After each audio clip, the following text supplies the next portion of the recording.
Hello everyone, you have me today, the other helmet guy. Shadow Helmet is still fixing the issue, so I'll be taking his place at the moment. At this topic, we're gonna talk about my thoughts about the Nintendo Switch 2. We will be going on about the visuals, virtual game cartridge, the game keycard and games that coming out on the Switch 2.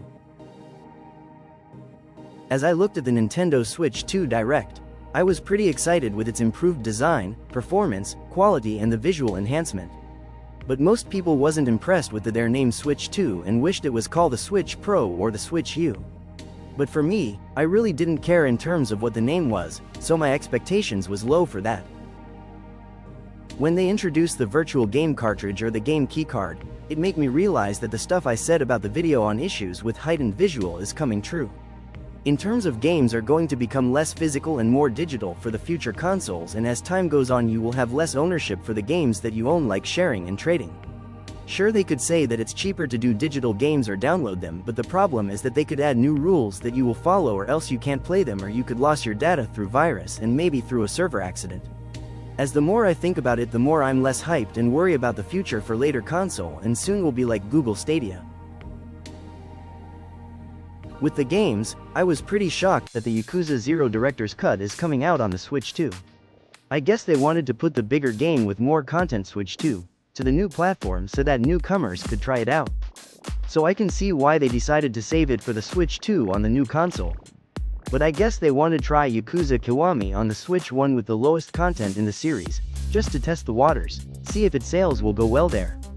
Anyway, Shadow Helmet has to take away Yakuza 0 from games that need to be remastered at the Nintendo Switch video.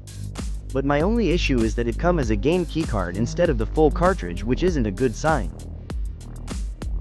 And the other games, I'm excited for the Cyberpunk Ultimate Edition. I've never played it, so it will be a good experience to try out the futuristic world in the game. With Demon X Machina Titanic Scion, I like playing the first game and can't wait to play the second one, because it reminds me of Armored Core that I play from the older consoles and could become a potential rival to the series. With the others, I thought it was good, but it wasn't a must-buy day one due to the ridiculously high price of the games. But I like the way Nintendo found an excuse to justify the price of the games just to see how far they can go with the price. The sad truth of it is that other gaming companies are following their example just to see how far they can go as well, and the only way to stop it is to not buy their high-priced games that are $80 or other.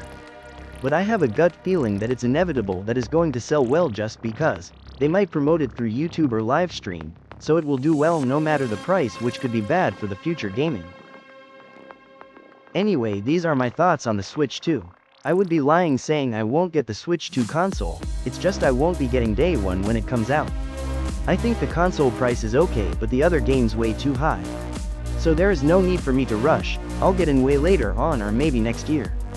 So I have all the time in the world to play the older games that I don't play or finished. Not all games are defined just how amazing the visual are, it's just a bonus to enhance the graphics and the look of the games. I just think gameplay comes first, just to enjoy the overall experience of the game, that's all. Anyway, I like to hear your thoughts on the comment section below. Thanks for listening.